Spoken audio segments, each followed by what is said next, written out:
inilah komitmen kami, membangun zona integritas menuju wilayah bebas dari korupsi dan wilayah birokrasi bersih dan melayani.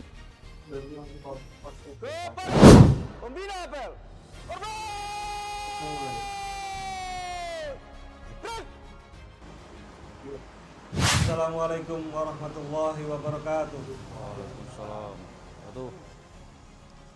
Hari ini KPU Kabupaten Bojonegoro meneguhkan komitmen bersama dalam membangun zona integritas menuju wilayah bebas dari korupsi dan wilayah birokrasi bersih dan melayani. Langkah ini bukan sekedar seremonial, tetapi tekad nyata untuk menghadirkan lembaga penyelenggara pemilu yang bersih, transparan, dan akuntabel. Kami percaya kepercayaan publik terhadap pemilu tidak hanya dibangun dari hasil, tetapi juga dari cara kami bekerja dengan jujur, profesional, dan penuh tanggung jawab. Melalui 6 area perubahan, mulai dari manajemen perubahan, tata kelola, hingga peningkatan kualitas pelayanan publik. Kami berupaya memperkuat sistem kerja yang berintegritas dan berorientasi pada kepuasan masyarakat. Kami mengajak seluruh jajaran KPU Bojonegoro untuk menjadikan integritas sebagai budaya, bukan sekedar slogan. Mari kita buktikan bahwa pelayanan publik dapat dilakukan dengan cepat, terbuka, dan tulus. Semoga pencanangan zona integritas ini menjadi langkah awal menuju birokrasi yang semakin bersih dan dipercaya. Dengan semangat bersih, transparan, dan melayani, kami berkomitmen menjaga kepercayaan demokrasi di Bojonegoro. Terima kasih. Wassalamualaikum warahmatullahi wabarakatuh. Siap! Gerak! Perubahan besar selalu dimulai dari komitmen kecil. Kami, keluarga besar KPU Kabupaten Bojonegoro, menegaskan tekad melalui penandatanganan Fakta Integritas. Sebuah janji bersama untuk bekerja dengan hati, menjunjung tinggi nilai kejujuran, profesionalisme, dan netralitas.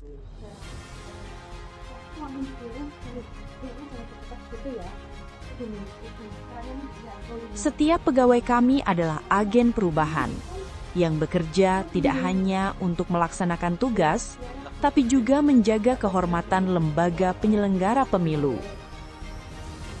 Kami membentuk tim pembangunan zona integritas sebagai motor penggerak perubahan.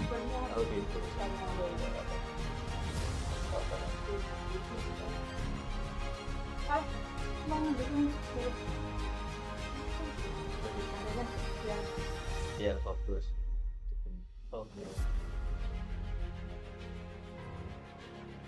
Melalui manajemen perubahan, setiap langkah kami rencanakan, pantau, dan evaluasi secara terukur.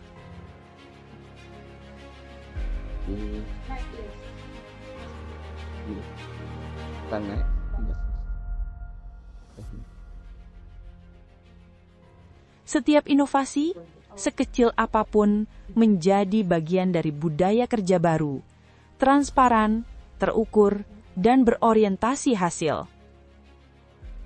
Tata kelola yang baik menjadi kunci birokrasi modern. Di KPU Bojonegoro, seluruh proses kerja kami digitalisasi, dari tata naskah dinas, manajemen arsip, hingga pelayanan data pemilih. Tujuannya satu, pelayanan publik yang cepat, mudah, dan transparan.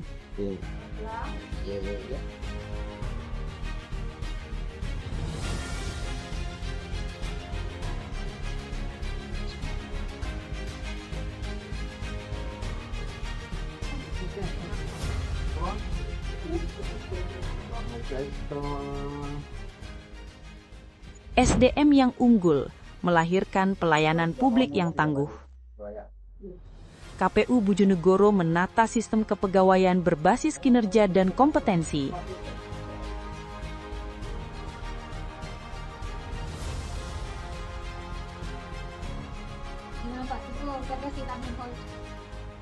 Rotasi dan promosi dilakukan secara objektif,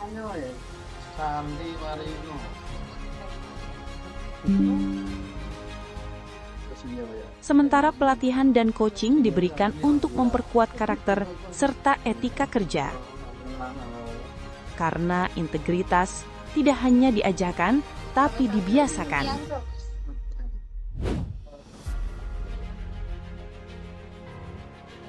Kami memastikan setiap kegiatan dan penggunaan anggaran memiliki nilai manfaat nyata.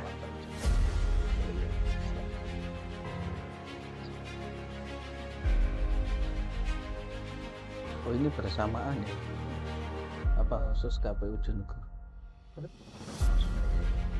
Mana ini live langsung. Oh, itu ini kalau atau nanti akan sedikit.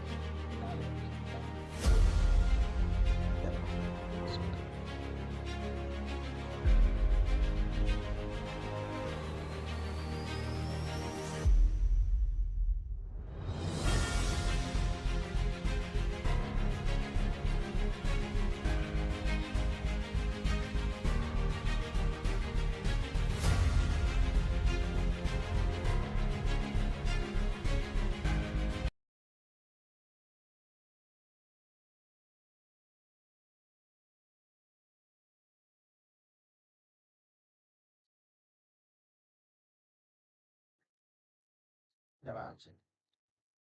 Saya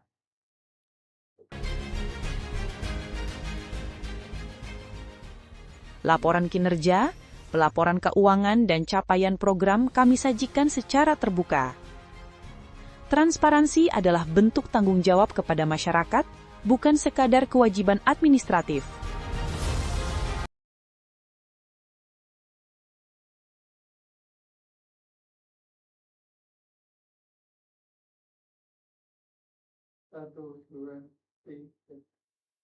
Halo teman pemilih, selamat pagi, selamat datang di live perdana KPU Kabupaten Bojonegoro. Saya Santi di sini selaku host dan saya di sini tidak sendirian, saya bersama Pak Waharyono sebagai co-host dan selamat datang Bapak. Selamat datang, selamat pagi. Bapak, kita kali ini luar biasa sekali Bapak. Iya, Kedatangan narasumber. kedatangan narasumber yang biasa ini Santi ya.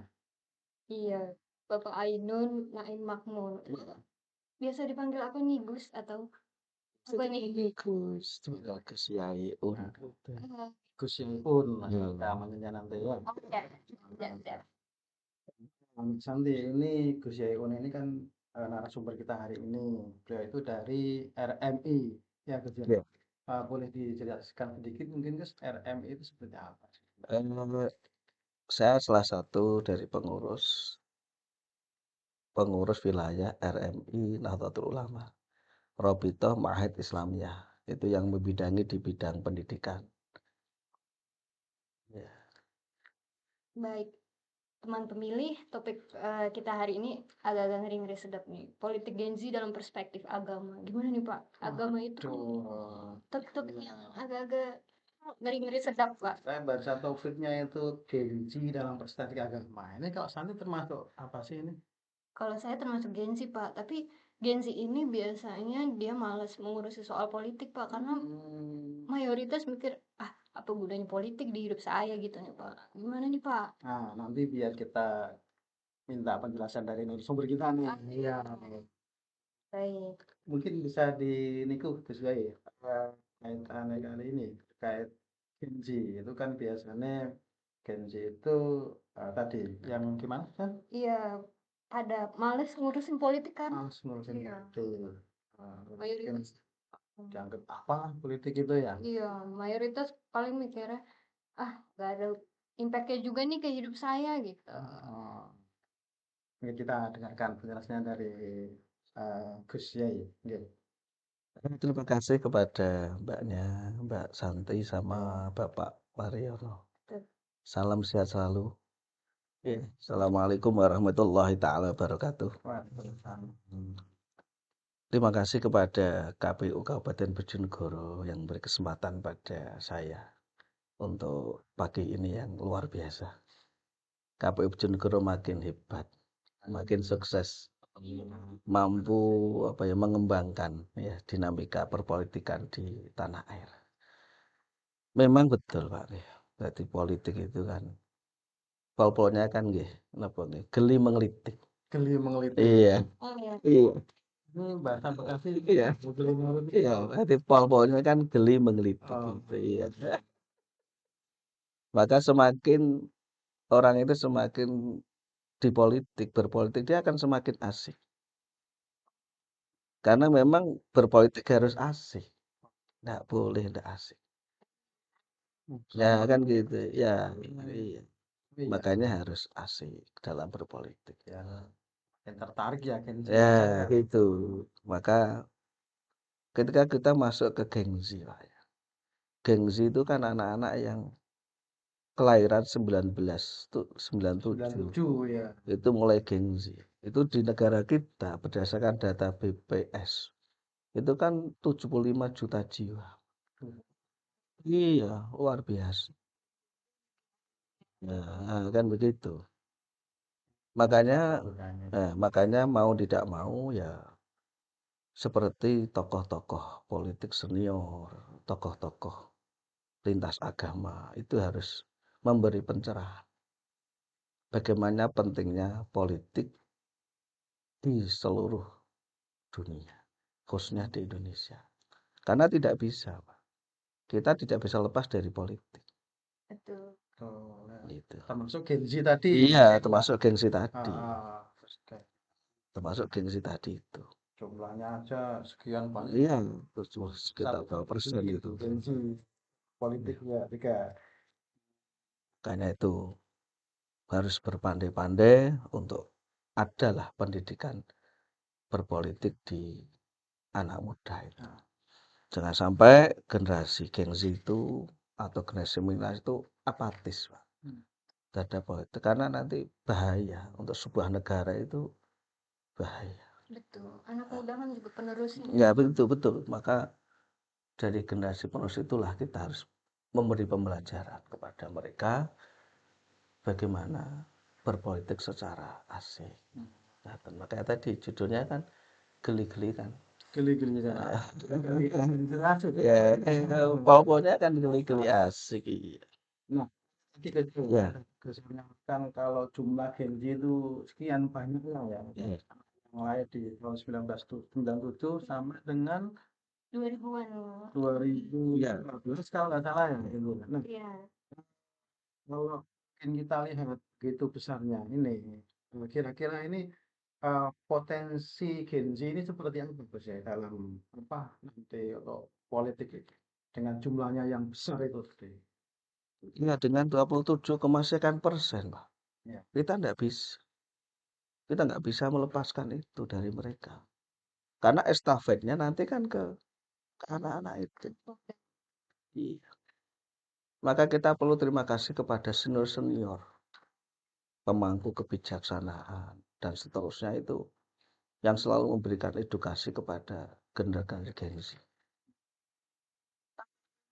Oh iya, semuanya. Estafet ilmu, estafet apa ya budaya, estafet kebersamaan, estafet menghadapi biasalah perbedaan dalam sebuah dinamika berpolitik. Nah, ini misalnya Nah, bagaimana menghadapi perbedaan. Karena kan gini kan, Gen Z itu kadang ya, kalau perusahaan seperti itu seperti apa sih Gen Z itu sebenarnya? Oke, Pak, kalau saya sih mungkin nggak mewakili seluruhnya, tapi mayoritas tuh lebih senang kayak live musik, nongkrong-nongkrong. Jadi kan kurang ya Pak bahasan politik-politiknya. Itu kira-kira gimana ya Pak biar kita tuh tertarik gitu. terima kasih Mbak Santi ya. Memang itu betul terjadi di masyarakat, khususnya di gengsi tadi itu. Karena yang mereka lihat adalah, mohon maaf, yang mereka adalah kan bukan hiburan, dia melihat itu satu kejenuhan.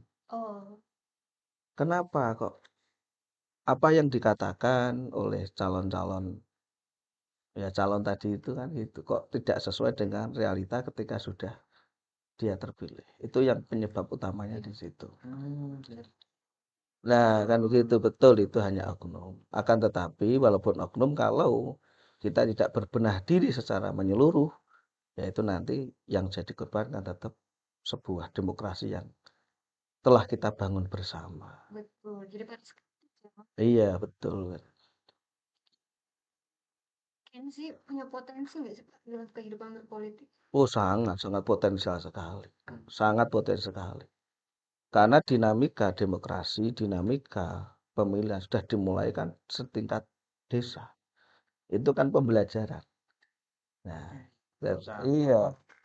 Anak muda itu sekarang banyak juga loh San, yang jadi pemimpin-pemimpin Nah, desa-desa itu banyak ya. betul. Tapi kadang juga gini juga sih San.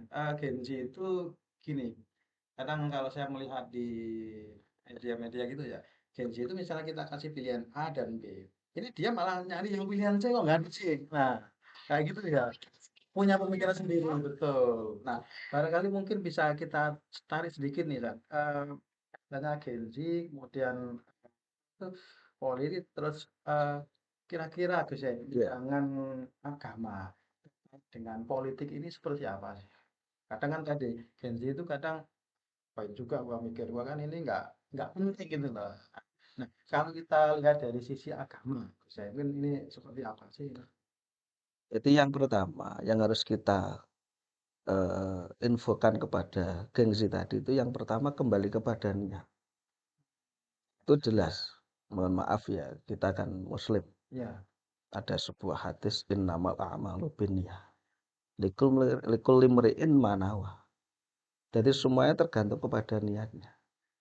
Karena kalau sudah niatnya baik, itu akan terjadi kebaikan pula.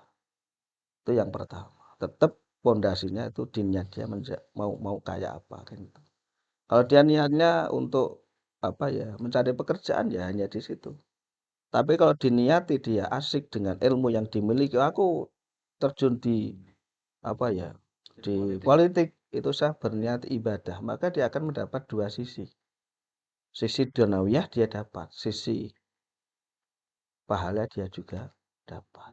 berarti termasuk meskipun berpolitik tapi juga bisa bernilai ibadah Ya gitu bisa. ya. Ya. Makanya itu tidak boleh meninggalkan, Politik ya. nggak boleh meninggalkan politik. Ketika politik itu harus selesai dengan Bismillahirrahmanirrahim. Karena siapa? Pertama kali yang menulis, yang membaca Bismillah kan Nabiullah Sulaiman alaihissalam. Nah, kan ada itu ayat innahu min Sulaiman wa innahu bismillahirrahmanirrahim kan gitu. Nah, kita tahu Nabi Sulaiman itu kan seorang nabi, seorang rasul, dia juga seorang raja. Politik juga. Nah, dia juga politik juga dan berhasil. Nah, makanya ya betul. Diajak berpolitik. Ya, nabi, rasul, dia menjadi raja, kaya raya. Tapi kan berhasil. Nah, ini. Maka harus ada sentuh seperti itu. Karena kalau hanya secara apa enggak secara duniawi ya kadang kurang menyentuh. Tapi kalau disertai dengan adanya kolaborasi antara duniawiyah dengan keagamaan agamis, mungkin dia lebih mengenal. Berarti gini San, jadi dalam apa kalau dari penjelasan Gus Yahya tadi itu eh, berarti kita memang harus memasang niat dulu nih supaya Betul, niatnya ini benar gitu San ya. betul. Dalam apa tadi berpolitik ya. Ini nggak hanya spesifik satu agama ya, Oh, ya. semua agama pasti Ya, membutuhkan betul, kebaikan. ya. Semuanya harus diniati dengan niat yang baik dulu ya awal. Ya, pasti seluruh agama itu kan mengajarkan tanggung jawab, Ya. kebaikan, ya, keadilan. Betul. Jadi, Keadilan sosial bagi seluruh rakyat Indonesia itu kan sudah tertuang tuh. Kita kan ada Pancasila, kita juga berbhinneka tunggal ika, itu kan menyatu mestinya. Yang luar biasa para tokoh-tokoh kita untuk meramu Indonesia yang demikian besarnya tapi tetap bisa menjadi satu. Ya, makanya untuk itu masalah niat, masalah apa ya, niatan yang baik itu tidak hanya di Islam saja, tapi bisa di agama yang lain. Semuanya pastilah ingin memperbaiki, berbuat baik untuk negara kita Indonesia. sangat. Jadi ini biar jadi pencerahan juga nih San untuk anak Gen Z itu. Kan tadi kan pada skeptis terhadap Iya, politik tadi ya. betul. Ah, Hanya karena oknum jadi mengeneralisasi, betul. ya, Kadang juga Mas, tapi kadang ada pemikiran seperti ini juga Gus Yai. Iya. Ah, apa sih agama kok harus dibawa-bawa ke politik gitu. Oh, gitu. Ya, agama biarkan agama aja. Nah, politik jangan nyentuh-nyentuh agama lah gitu. Nah, kalau terhadap yang seperti ini eh, gimana saya menurut saya? Oh, enggak bisa. Nggak bisa ya. Enggak bisa. Karena Indonesia ini berdiri karena ada agama. Dan itu tertuang di dasar negara kita. Maka orang berani hidup di Indonesia itu harus ada agamanya. Kalau nggak agama kan nggak boleh. Chaos ya. Ya kan begitu. Kan undang-undangnya kan jelas itu. Kalau dulu 5 agama sekarang ada 6 atau berapa yang baru Ya, itu nah, kan gitu. Berarti kan semua warga Indonesia harus beragama sesuai dengan keyakinan masing-masing. Ketika sudah beragama, secara otomatis akan menyatu dengan perpolitikan tadi. tuh, ya, sudah dapat gimana nih? Nah, sampai selaku Genji gimana ini? Eh, Ya Islam nih Pak. Kira prinsip-prinsip Islam apa sih yang baik untuk diterapkan dalam dunia politik? Mungkin ini teman-teman sekedar sharing aja ini karena saya dan narasumbernya ya dan Pak War juga menganut agama yang sama, jadi kita sharing sesuai knowledge kami, pengetahuan kami. Gimana nih Pak? Prinsip-prinsip agama dalam politik. Prinsip-prinsip. Iya. Nah, yang silakan ya untuk qabul watot minal iman. Itu kan utama ya. Hmm. Dan di ajaran kita, dan saya yakin ya semua agama lah ya. Tapi karena kita Muslim ya kita bicara terkait Muslim. Iya betul. Kita punya beberapa contoh. Ketika Rasulullah menjadi seorang pemimpin, itu kan bisa menjadi referensi. Maka ketika kita menjadi seorang pemimpin, mestinya harus banyak ikro, banyak membaca. Dengan sejarah-sejarah para pendahulu kita. Ya, sehingga nanti ketika menjadi seorang pemimpin, dia akan cenderung untuk selalu meninggalkan yang terbaik, berbuat yang terbaik untuk bangsa kita. Tapi sekali lagi itu juga saya kira semua agama sama. Tapi kalau kita tidak mau, katakan apa ya, tidak melibatkan sisi agama untuk sebuah perjalanan politik demokrasi di negara kita, ya apa nanti jadinya? Kan kasihan juga negara kita. Karena kita bisa dikatakan merdeka, karena kita punya negara. Kita bisa katakan warga negara, karena punya negara. Coba kita bayangkan kalau semua nanti gengsi, siapa politik kan, itu bahaya juga, Pak. Senegara. Nah iya, uang kita aja loh, coba kita skop kecil lah. Kita sebagai masyarakat, kita nggak punya rumah aja susahnya, Masya Allah. Apalagi warga negara dan tidak punya negara, coba. Nah, kita bisa seperti sekarang karena punya negara. Di negara inilah kita bisa mewujudkan apa yang kita inginkan. Tapi yang jelas ya kita tetap mendorong untuk selalu yang hasanah. ya, Hasanah. Iya, yang baik-baik untuk kelanjutan daripada negara kita. Itu. Nah, jadi makin menarik misalnya. Iya, Iya, apalagi diskusi kita tadi ini ya. iya, apalagi Gen Z kan banyak yang menggunakan transportasi umum, Pak. Itu transportasi umum pasti diatur oleh politik juga. Oh iya, Iya, benar. pemangku kebijakan pasti kan. Kalau kita asal-asal pilih nih nanti kita kesulitan sendiri baik transportasi umumnya atau segmen kehidupan lainnya ya. Akibat juga. Nah, Eh, gini kan, tadi kan di awal-awal itu mungkin pemahaman Genji terkait politik kan masih ada anggapan bahwa politik itu kayak apa sih? Politik itu ada yang menganggap kotor gitu. Ini seperti apa Gus ya mungkin? Memang kita tidak bisa menafikan hal tersebut. Itu kan kembali ke, mohon maaf lah, ke oknum. Oknum tadi Nah, ya.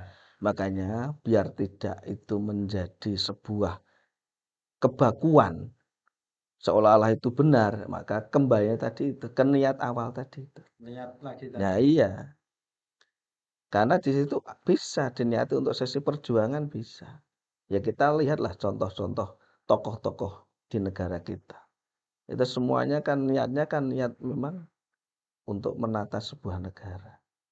Dan saya yakin mereka sepakat lah untuk kemajuan negara, biar sejahtera, biar makmur. Dan itu sampai sekarang pun sama. Siapapun yang mencalonkan diri, gitu, untuk berpolitik dalam apapun, mesti itu yang dibawa. Kita sejahterakan, lah, kita majukan gitu lah. Nah, cuma nanti terus setelahnya lah ini yang perlu apa ya, ada kontrol, ada pengingat lah gitu. Ah, Itu kan. tadi sebagai counter ini Nah, iya. peran Gen Z mungkin di situ juga Ya, betul sekali.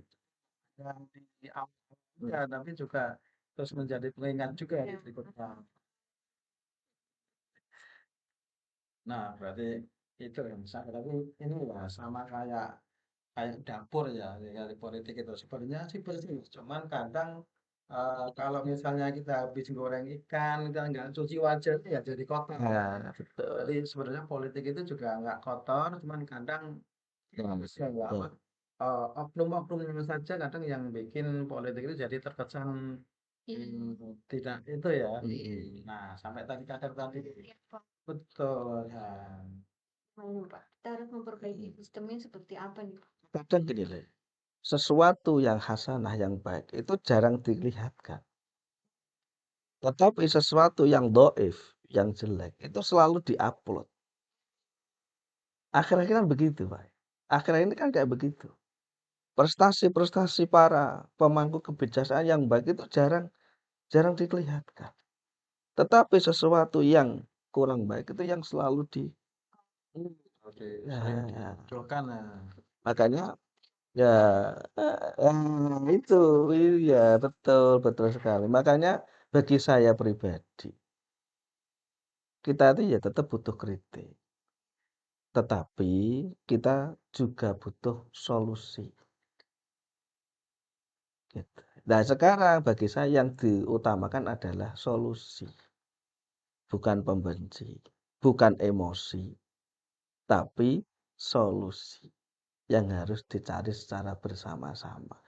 Nah, dekade-dekade yang lalu itu kan kritik tajam, emosi tinggi, pembenci tinggi, sehingga solusinya yang apa ya, tenggelam. Nah, ini yang Solusi yang kita butuhkan. padahal yang titik akhir tetap apa solusinya, kan gitu. Nah, sekarang saatnya lah gengsi-gengsi itu memberikan solusi. Bagaimana terbaiknya untuk bangsa negara kita. Karena sekarang kita kan sudah masuk di era yang luar biasa persaingannya. Kalau kita melihat medsos itu Masya Allah ya. Negara-negara lain itu sudah wah kan gitu. Bahkan yang akhirnya kita melihat negara kita termasuk mau dijadikan apa ya, negara-negara yang hanya konsumtif kan gitu. Nggak boleh menjadi negara produktif.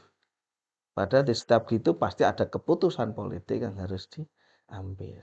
Dari itulah kita doakanlah para pemangku-pemangku itu biar lebih kuat dan lebih bijak sehingga bisa memberikan solusi untuk kemajuan sebuah bangsa kita yang tercinta Indonesia. Iya, Amin amin. jadi makin gini kan amin. Ya. Saya kebingungan, Pak. Ya. Saya nih dalam menentukan pilihan politik tuh apa ya, Pak? Dasar ya, Pak. Karena kan kita nggak tahu nih, pasti janji-janji politik itu pasti kan manis banget tuh Pak, di awal. Tapi gimana biar kita nggak ketipu nih? Iya.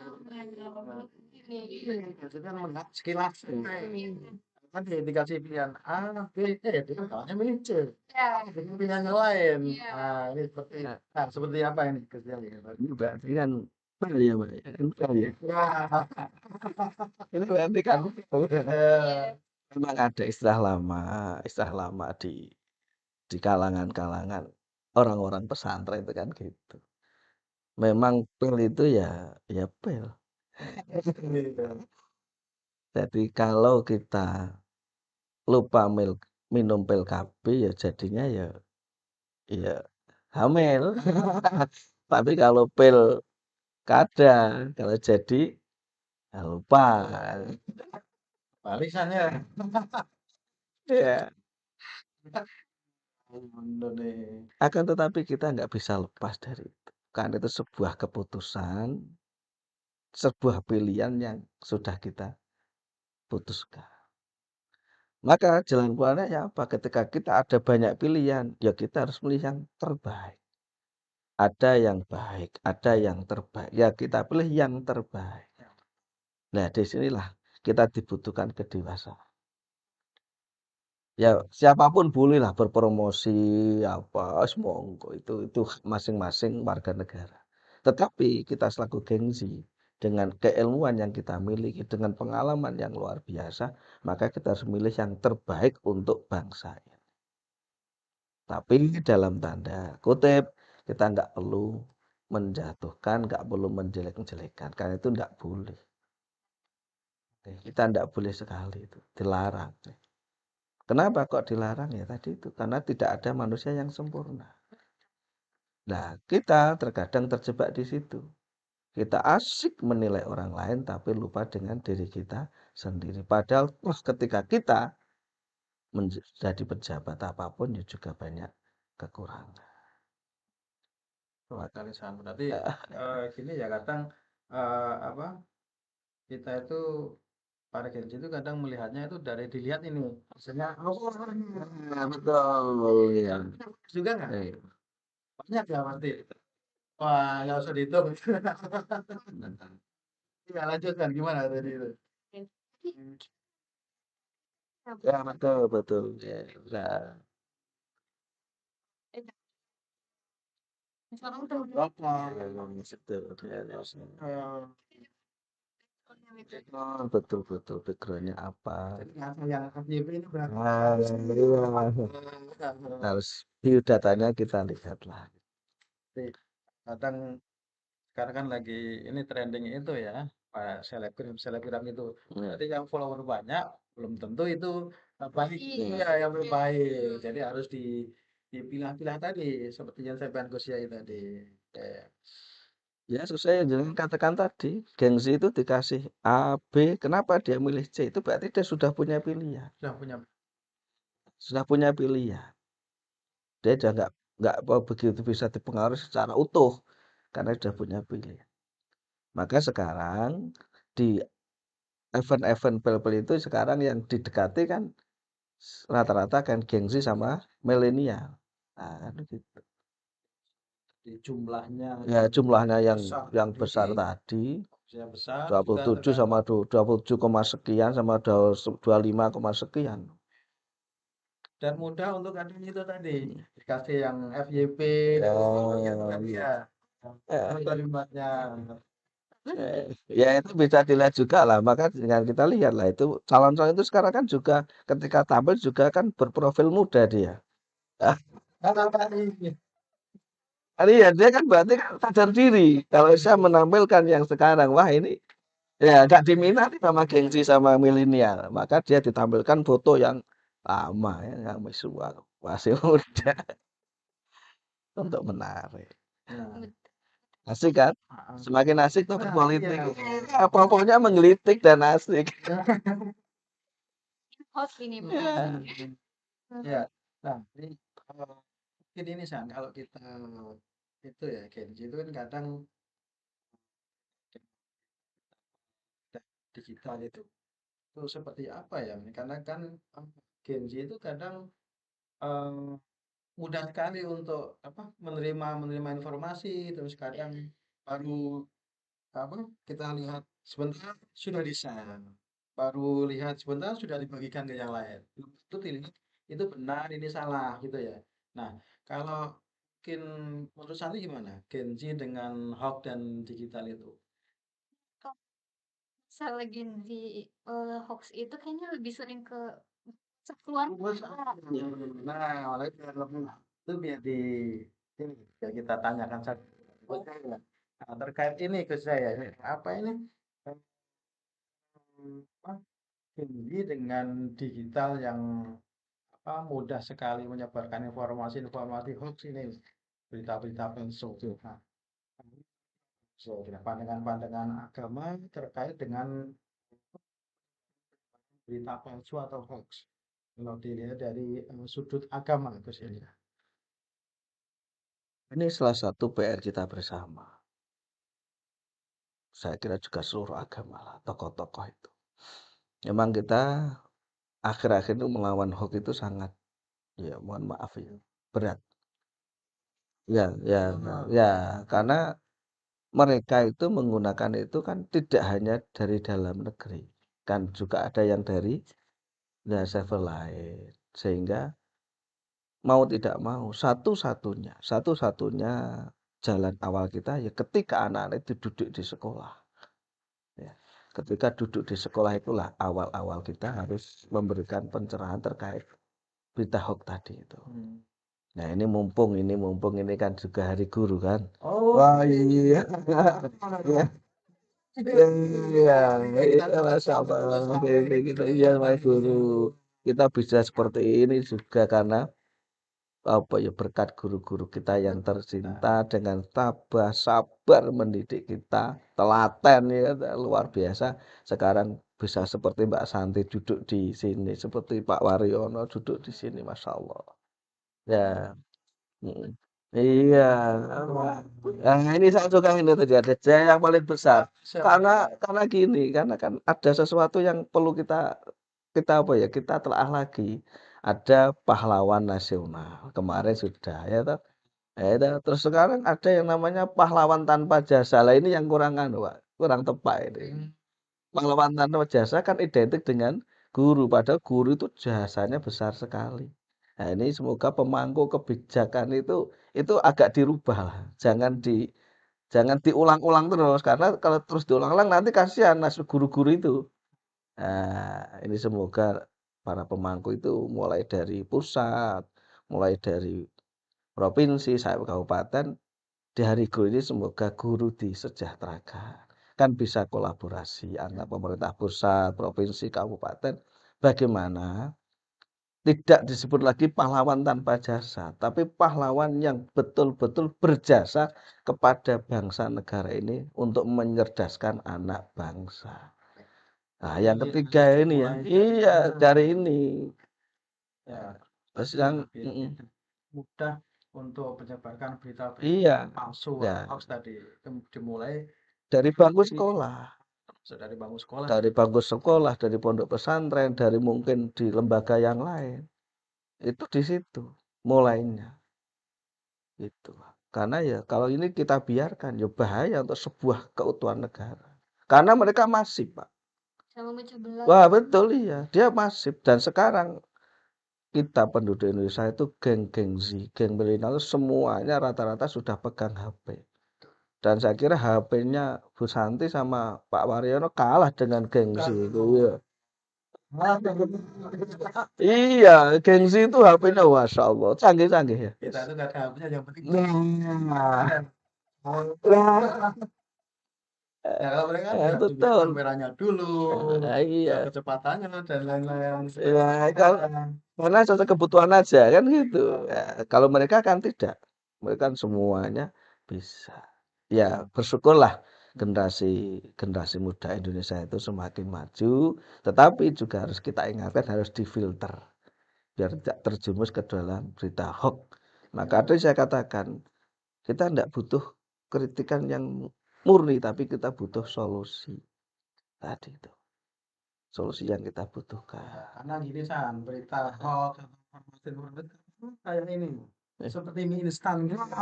Betul, enak. Iya. Belum tentu itu Nah, bagus. betul. Jadi nanti berita bohong, berita hoax mungkin baru baca disebarkan, ini berarti bisa menjadi dosa bersama lagi sih. Bisa secara sudut agama ya bisa lah, kan termasuk riba. Iya, masuknya ke riba, masuknya ke namimah kan begitu. Kejam daripada pembunuhan. Iya, jelas. Iya itu ayat Al-Quran itu jelas. Tetapi kan kalau itu tidak kita jelaskan secara rinci kepada anak-anak muda, gengsi milenial, mereka kurang bisa menerima. Maka sekarang seperti lembaga-lembaga pendidikan juga harus apa ya, harus berinovasi. memberikan edukasi yang lebih bisa diterima dengan kondisi gengsi. Sama Pak, politik juga begitu. Maka KPU ya harus begitu. Bagaimana bisanya? Karena proses demokrasi kan pintunya kan di KPU. Nah, seperti hari ini KPU mengadakan ini luar biasa. Luar biasa. Ini harus terus digalakkan ya. Karena semakin dia sering mendengar, maka semakin diingat dan difikir untuk kedepannya. Tapi kalau kita kok pasif, ya mereka akan semau gue. Apa yang diterima dilihat itu yang ditelan mentah-mentah kan. Ya, akhirnya nah nanti kita juga gimana negara kita. Kan ini harus kita jaga lah ya. Menarik sekali ini. Makin di sini obrolannya makin ini ya. Nah, ini Ini, Pak. Oh, ini mah ya. Oh, calon itu PNS ya. Iya, berarti baru kayak guru ya. Ya, gurunya harus diingat dong. Ya, iya. Jadi kaitannya tadi makin ke sini ini berarti tantangan Gen Z dalam menjaga persatuan ini kan makin makin besar ya. Nah, Betul, betul, kita betul. diskusikan lagi dengan Gus Yai yang lebih menarik. Tapi bagaimana kalau kita lihat iklan dulu yang Iya. lewat ini ya. Nanti kita lanjutkan lagi. Nah, setelah didarikan ini tentunya saya Ya. Di sini, KPU Kabupaten Bojonegoro hadir bukan hanya sebagai penyelenggara pemilu, tetapi juga sebagai penjaga integritas demokrasi.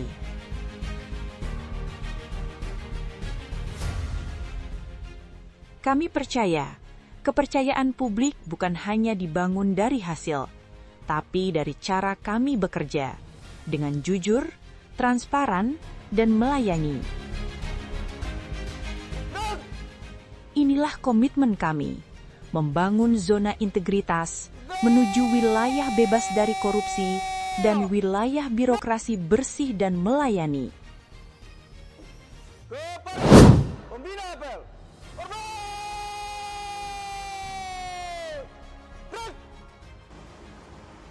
Assalamualaikum warahmatullahi wabarakatuh. Waalaikumsalam. Aduh. Hari ini KPU Kabupaten Bojonegoro meneguhkan komitmen bersama dalam membangun zona integritas menuju wilayah bebas dari korupsi dan wilayah birokrasi bersih dan melayani. Langkah ini bukan sekedar seremonial, tetapi tekad nyata untuk menghadirkan lembaga penyelenggara pemilu yang bersih, transparan, dan akuntabel. Kami percaya, kepercayaan publik terhadap pemilu tidak hanya dibangun dari hasil, tetapi juga dari cara kami bekerja dengan jujur, profesional, dan penuh tanggung jawab. Melalui 6 area perubahan, mulai dari manajemen perubahan, tata kelola, hingga peningkatan kualitas pelayanan publik. Kami berupaya memperkuat sistem kerja yang berintegritas dan berorientasi pada kepuasan masyarakat. Kami mengajak seluruh jajaran KPU Bojonegoro untuk menjadikan integritas sebagai budaya, bukan sekedar slogan. Mari kita buktikan bahwa pelayanan publik dapat dilakukan dengan cepat, terbuka, dan tulus. Semoga pencanangan zona integritas ini menjadi langkah awal menuju birokrasi yang semakin bersih dan dipercaya. Dengan semangat bersih, transparan, dan melayani, kami berkomitmen menjaga kepercayaan demokrasi di Bojonegoro. Terima kasih. Wassalamualaikum warahmatullahi wabarakatuh. Siap. Gerak. Perubahan besar selalu dimulai dari komitmen kecil. Kami, keluarga besar KPU Kabupaten Bojonegoro, menegaskan tekad melalui penandatanganan Fakta Integritas. Sebuah janji bersama untuk bekerja dengan hati, menjunjung tinggi nilai kejujuran, profesionalisme, dan netralitas.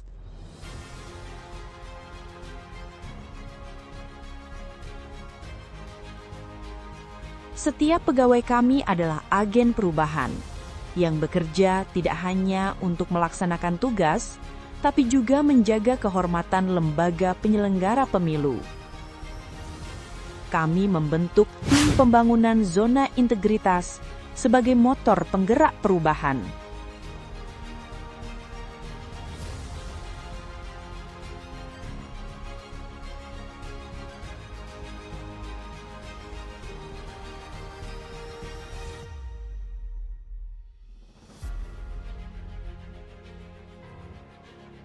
Melalui manajemen perubahan, setiap langkah kami rencanakan, pantau, dan evaluasi secara terukur.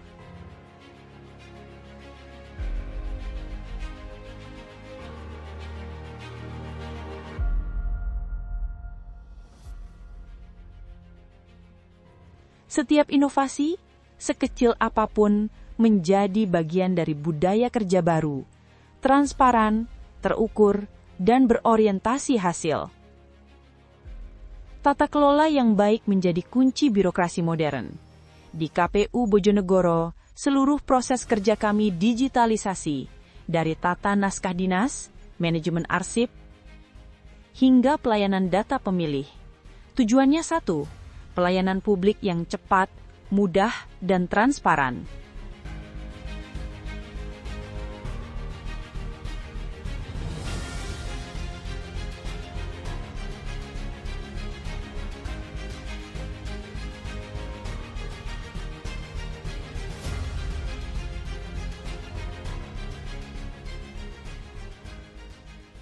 SDM yang unggul melahirkan pelayanan publik yang tangguh. KPU Bojonegoro menata sistem kepegawaian berbasis kinerja dan kompetensi.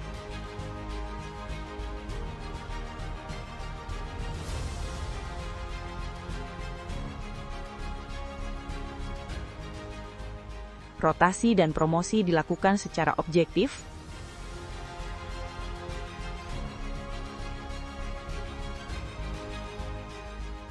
sementara pelatihan dan coaching diberikan untuk memperkuat karakter serta etika kerja. Karena integritas tidak hanya diajarkan, tapi dibiasakan.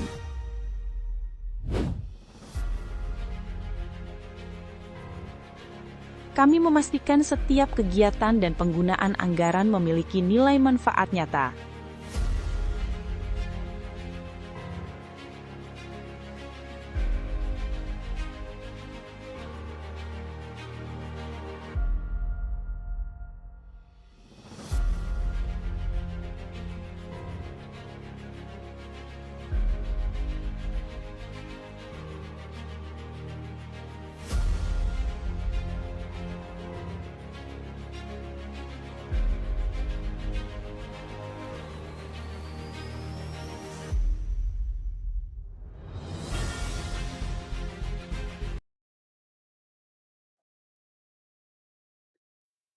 Oke, nah teman pemilih, ini kita sudah kembali lagi dari jeda iklan tadi bersama kita di Jejak Demokrasi KPU Kabupaten Bojonegoro, masih bersama host kita dan saya temanin ya tentunya. Nah, kita juga masih tetap bareng dengan narasumber kita, Gus Yai, yang tadi sudah banyak sekali memberikan pencerahan kepada kita ya, yang mulai dari awal dan tadi tentunya obrolan kita makin ke sini makin menarik nih, makin hot tentunya.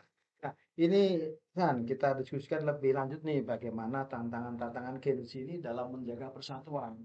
Karena kan gini saja, ini persatuan ini kan tadi seperti disampaikan Gus Yai tadi, penting sekali. Apa untuk menjaga bangsa kita yang besar ini. Nah, salah satu paling utama menjaga ya dengan persatuan tadi. Itu Sanya. Nah, Gimana nih Pak? Pesannya ya untuk ini. iya. Jadi terima kasih bisa kita sampaikan. Kita ini kan satu nusa, satu bangsa, satu bahasa Indonesia. Maka ketika kita sudah berada di ranah politik, itu kita tetap harus asik. Dan kita terima kasih, saya senang melihat perpolitikan di negara kita sekarang semua dimulai dengan hablum minannas yang uswah hasanah. Contoh, mereka ketika temu siapapun calon-calon mesti kan ya salaman. Salaman. Ya, terus dia menebar senyum, tabassum muka kan begitu nih. Ya. Ya, tidak pernah menampakkan wajah yang apa ya, yang seram-seram itu itu termasuk di antaranya apa ya, kehebatan di negara kita. Dan itulah budaya bangsa Indonesia. Nah, itu yang perlu terus kita kembangkan kepada Gen Z sehingga mereka nanti betul-betul bisa menerima bisa mewadai dengan adanya perbedaan. Perbedaan itu boleh-boleh, enggak apa-apa. Tetapi yang tidak boleh adalah perpecahan. Ini yang harus kita tekankan betul. Termasuk beda pilihan, Nah, iya, termasuk beda pilihan. Nah, Boleh. demokrasi pilihan ini dimulai dari mana? Gus ya, ya dari keluarga kita. Ya, nah, ya, kata itu kan ya tetap ada di situ kan ada pembelajaran politik secara tidak langsung. Karena apa? Setiap suami, setiap istri itu pasti akan ambil keputusan yang terkadang anak kita juga kurang cocok. Tapi kan harus kita ambil.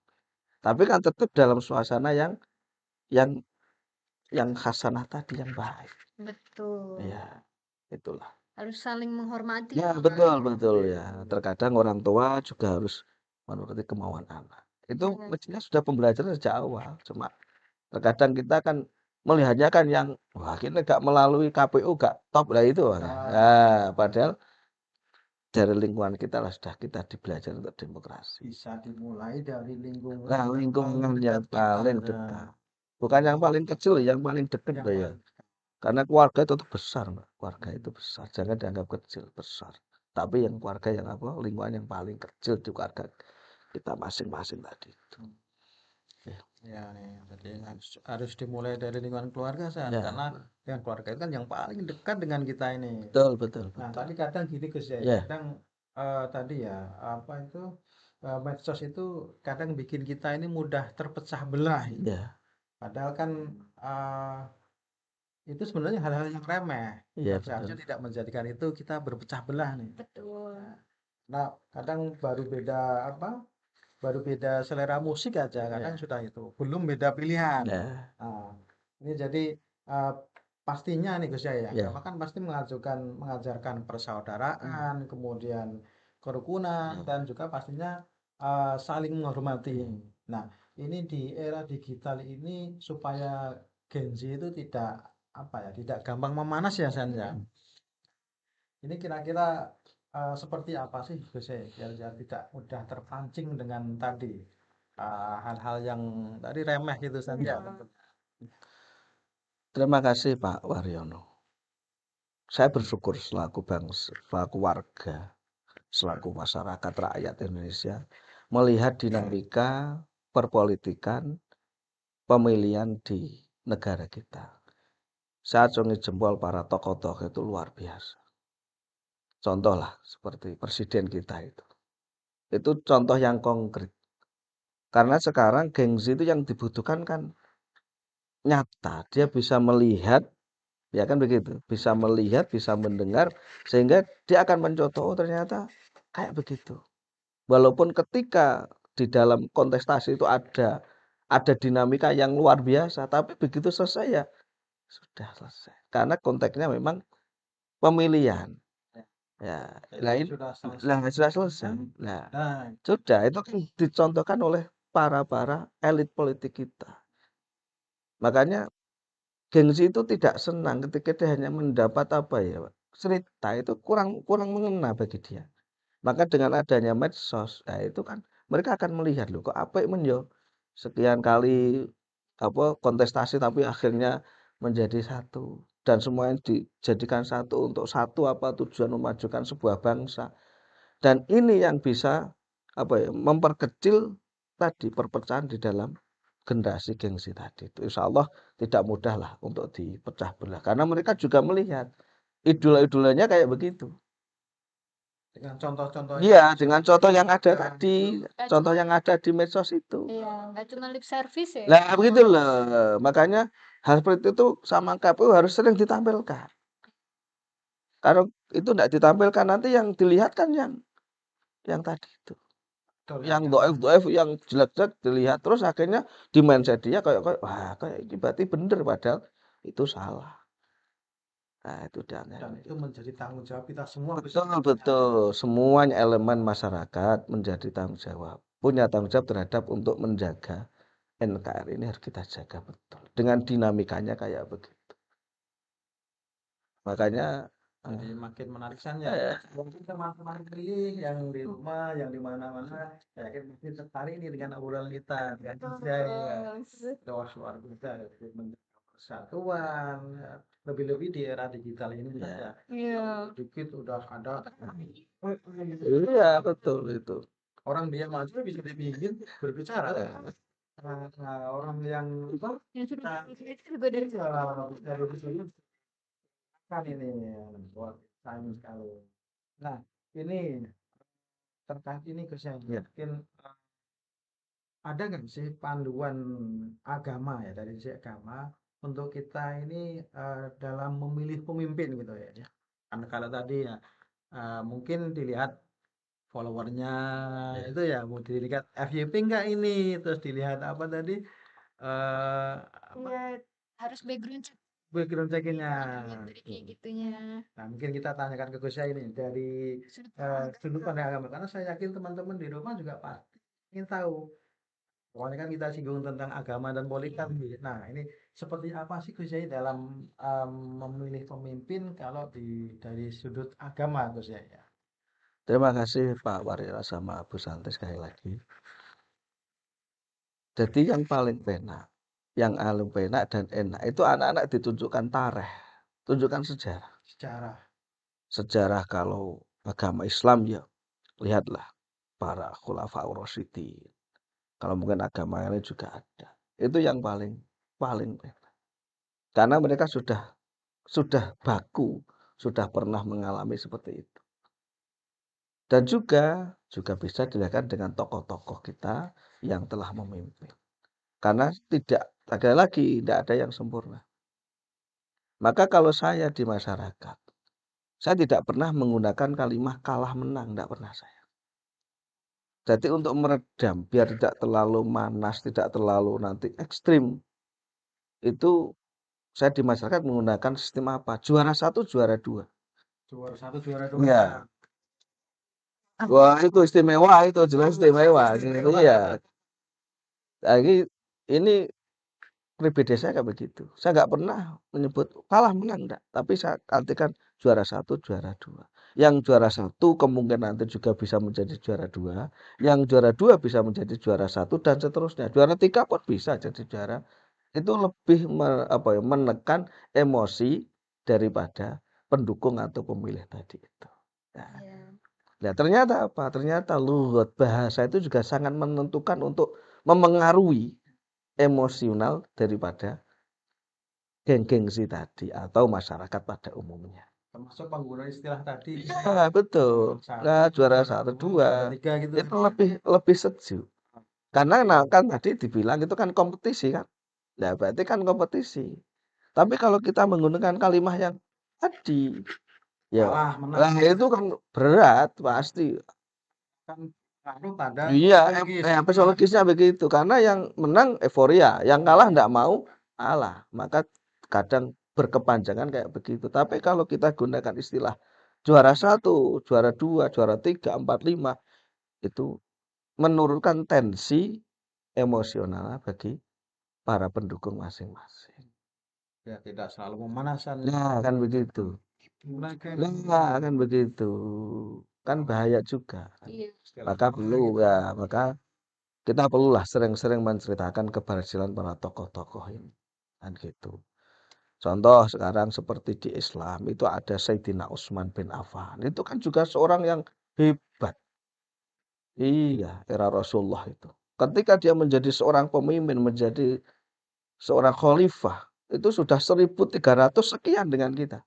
Tapi karena kebijaksanaan berpolitik yang memang menyentuh ke masyarakat, itu jariahnya, dalam bahasa kitab itu jariahnya, itu masih bisa dirasakan sampai sekarang. Yang berupa air sumur itu di Madinah. Iya. Ini kan itu keputusan politik yang luar biasa. Karena pada waktu itu air sumur itu kan dimiliki oleh orang lain. Sehingga orang itu harus membeli dan seterusnya. Nah, alhamdulillah lah ada seorang pemimpin yang mencontohkan seperti itu. Oke, ini saya beli. Ya toh, beli boleh. Akhirnya 1 hari milik saya, 1 hari milik kamu, kan begitu awalnya.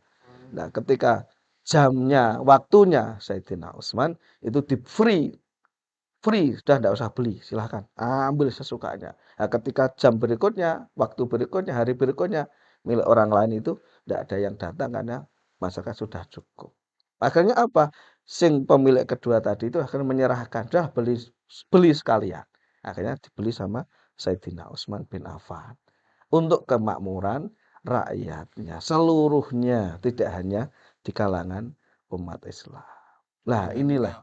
Belajar sejarah. Nah, ini pentingnya begitu. Nah, Jadi Ya, Ya. bangsa Gimana? besar adalah bangsa yang menghargai sejarah. Mas, sip, luar biasa, betul. Nah, inilah makanya berpolitik kalau dikolaborasi dengan agama itu akan menjadi sebuah amal. Contohnya ada. Iya. Nah, mungkin di agama lain juga ada. Maka tidak ada yang tidak baik lah.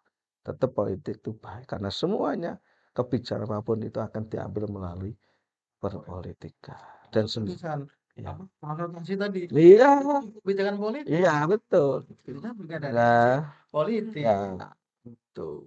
Nah, gitu. Dengan itu ya. Iya. Jadi Gen Z harus cari tokoh Ya, yang memberikan kebenaran. banyak membaca.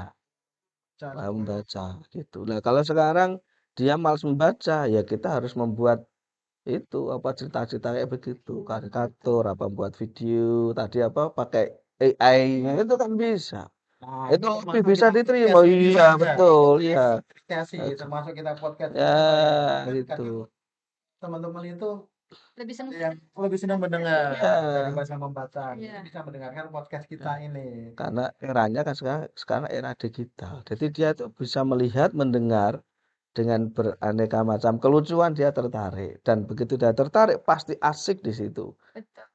anak-anak gengsi, sehingga bisalah menerima belajar untuk berdemokrasi yang menyenangkan dan tentu harus diniati dengan sesi ibadah. Kalau dilandasi dengan ibadah, sudahlah dia tidak akan berbuat yang melebihi batas kemanusiaan, itu enggak akan, karena dia ada sisi ibadahnya. Oh, ingin amal, besok saya selesai masih ada amal-amal. Nah, contohnya tadi itu Sayyidina Utsman bin Affan itu.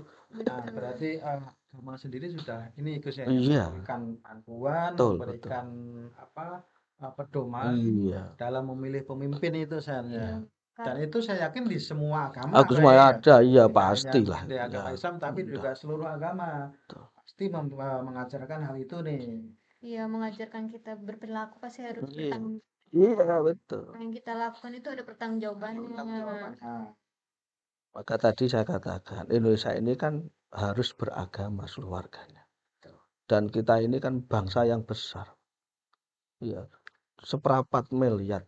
oh, Iya, 1/4 miliar. Nah, makanya kita terima kasihlah pada tokoh-tokoh itu. Kadang menjelang pil-pil itu kan ada deklarasi damai. Itu kan apa ya? Secara psikologis akan menyentuh kepada para pemilih sesuai dengan keyakinannya. Sehingga untuk yang berbuat anarkis, berbuat yang tidak baik untuk bangsanya, dia akan berpikir berlipat-lipat sehingga bisa ngerem, dan akhirnya ditinggal ngopi kan tetap reda emosinya kan gitu.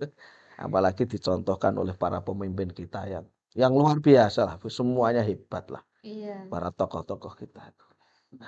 ada istilah gini San. Iya. Mungkin Santi setuju nggak ya, termasuk kan Santi ini termasuk Gen Z nih. Jadi dalam memilih pemimpin itu kita seperti memilih teman dalam kerja kelompok. Ya, betul. Nah, yang tentunya yang kita pilih yang gimana, yang nggak kabur. Iya. Sudah kita pilih jadi teman untuk kerja kelompok, kita tahunya waktu kerja kabur dia. Tentunya yang bisa kerja benar juga, gitu ya.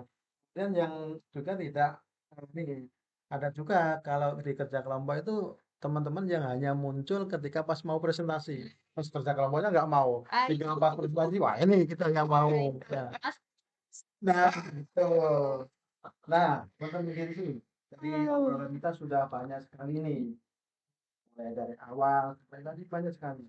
Jadi saatnya nanti kita dengarkan pesan-pesan dari Gus Yai untuk Gen Z sana. Tapi tenang dulu, ya jangan sekarang. Kita lihat dulu pesan-pesan untuk Gen Z setelah iklan yang akan tampil berikut ini tentunya.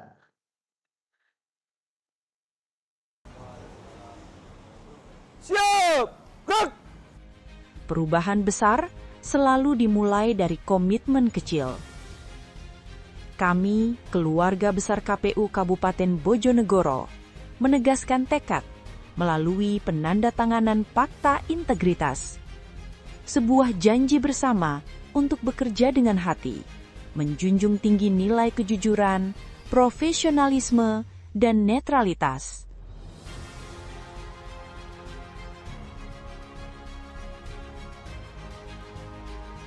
Setiap pegawai kami adalah agen perubahan yang bekerja tidak hanya untuk melaksanakan tugas, tapi juga menjaga kehormatan lembaga penyelenggara pemilu.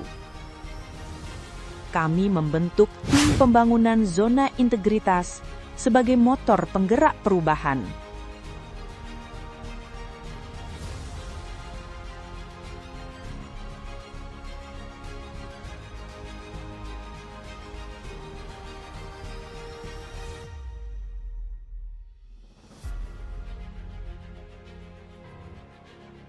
Melalui manajemen perubahan, setiap langkah kami rencanakan, pantau, dan evaluasi secara terukur.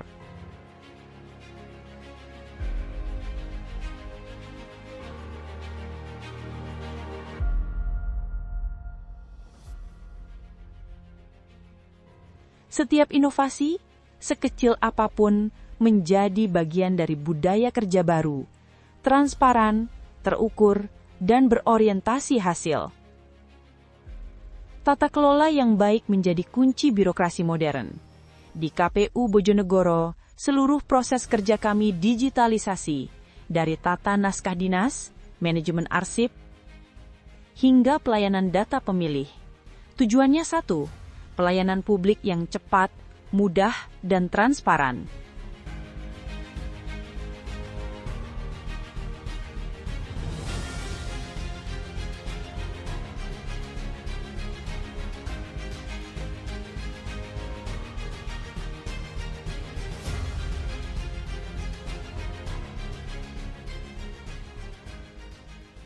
SDM yang unggul melahirkan pelayanan publik yang tangguh. KPU Bojonegoro menata sistem kepegawaian berbasis kinerja dan kompetensi.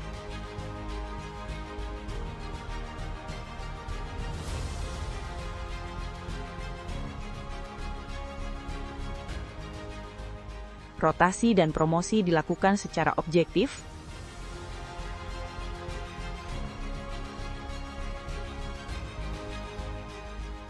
sementara pelatihan dan coaching diberikan untuk memperkuat karakter serta etika kerja. Karena integritas tidak hanya diajarkan, tapi dibiasakan.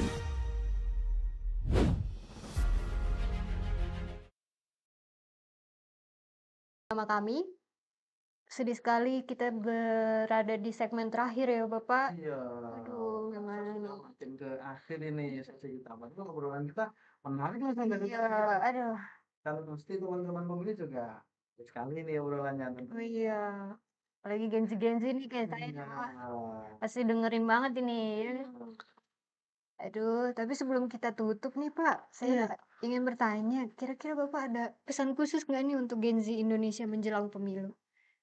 Ada nggak golput nih? Aduh. Iya. Ya, yang personalnya ya kita harus sih. Aku cinta Indonesia. Aku cinta Indonesia. Ya. Iya. Nanti. Kita harus hati. Aku cinta Indonesia. Ya dari mana pintunya Gus Yai? Pintunya dari demokrasi. Saling menghargai, saling menghormati. Bisa pilihan boleh, tapi tetap tidak boleh pindah ke lain hati. Aduh, Tetap sih. betul. Iya. Jadi juara 1, juara 2 itu hal yang biasa.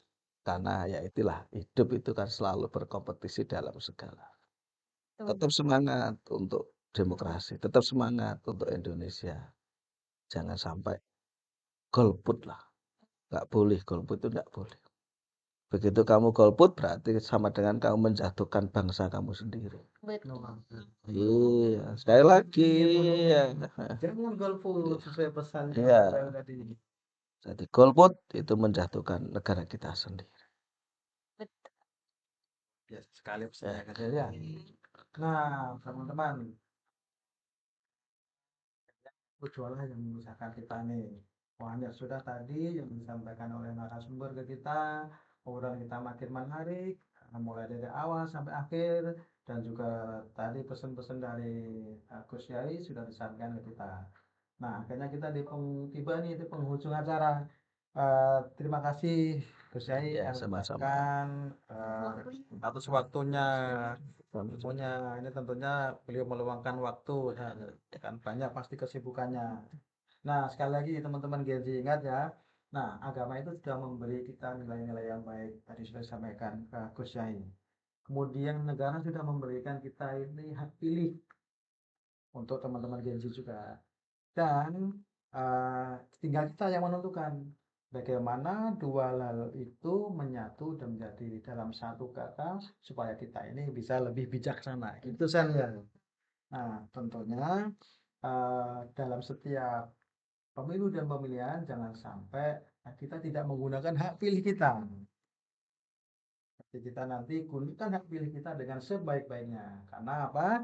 Tadi kata Santi, hal-hal yang kecil saja seperti transportasi dan lain, kadang tanpa kita sadari itu semua diatur dalam politik. Gitu saja. Diambil dari politik keputusannya. Nah, sekali lagi karena apa? Masa depan Indonesia adalah masa depan kita, masa depan kalian juga tentunya. Setuju? Betul. Setuju sekali. Biasa sekali. Aduh. Boleh menambah? Oh ya, jadi nanti pada dasarnya titik akhir di dalam kitab Ta'limul Muta'alim, kalau di pondok pesantren itu ada kalimat bijadin la bijidin kullu majdin. Ya. Ya, jadi apapun yang kita lakukan dalam demokrasi, pilihan kita apapun, tetap yang punya hak menentukan itu adalah Allah Subhanahu wa Ta'ala. Betul. Nah, Luar biasa sekali menerapkan syariat. Oke, teman pemilih, ini saatnya kita pamit undur diri bersama Sri dan saya Waryono. Kita undur diri dulu. Wassalamualaikum warahmatullahi wabarakatuh. Dan sampai jumpa di episode berikutnya.